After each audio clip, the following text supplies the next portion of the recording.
since 2020, over 2,000 carriers have been assaulted or robbed, often for the arrow keys that Ms. Glusenkamp-Perez was talking about, that unlock dozens of mailboxes, opening the door to identity theft and financial fraud.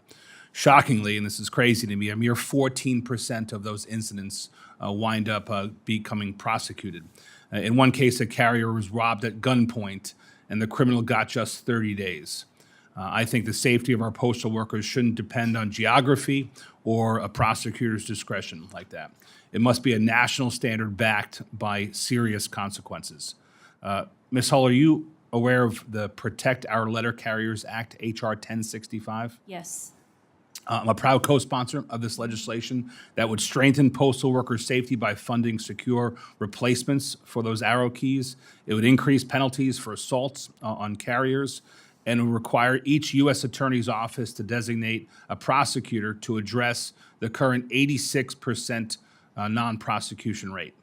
Based on your experience, the job that you're in, your position, do you believe these provisions would help reduce the incidence of assaults on letter carriers?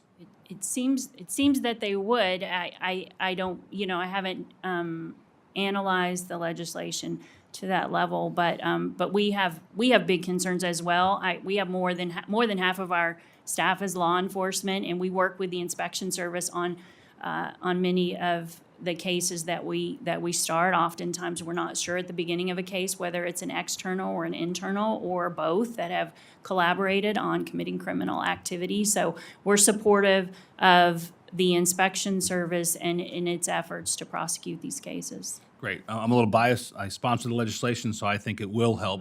But tell us, based upon your experience and your position, what else can and should be done to help increase the safety of our letter carriers? Yeah, I think it's a great question. I think making sure that there is good supervision, that supervisors know their letter carriers and that they're very attentive to their needs, that when a letter carrier is in a difficult neighborhood, because sometimes we forget these carriers are in, they're not all of the neighborhoods that these carriers are in every day look like your neighborhood or my neighborhood. Oftentimes they're in difficult neighborhoods and delivering mail every day to challenging places. So making sure that they're attuned to the needs of the letter carriers and watching out for their the carriers and being responsive when the carrier needs help.